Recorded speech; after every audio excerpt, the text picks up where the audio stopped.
Isang Chinese ang inaresto ng NBI sa Parañaque City dahil sa illegal practice of medicine. Nagsimula ang operasyon matapos makatanggap ng tip ang NBI ukol sa illegal na pagsasagawa ng isang face water injection o skin booster procedure ng isang klinika sa Asiana Business Park sa Parañaque.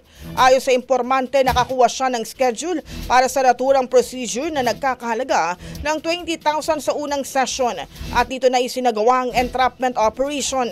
Nang hanapan siya ng lisensya bilang isa sa mga may-ari ng klinika, nabigo siyang magpakita kaya agad siyang inaresto. Kasalukuyan namang tinutugis ang isa pang suspect na isa ring Chinese matapos makatakas sa pamamagitan ng backdoor. Ang bahaging ito ay hatid sa atin ng Guard C Plus with Zinc Capsule. Always protektado ang kalusugan.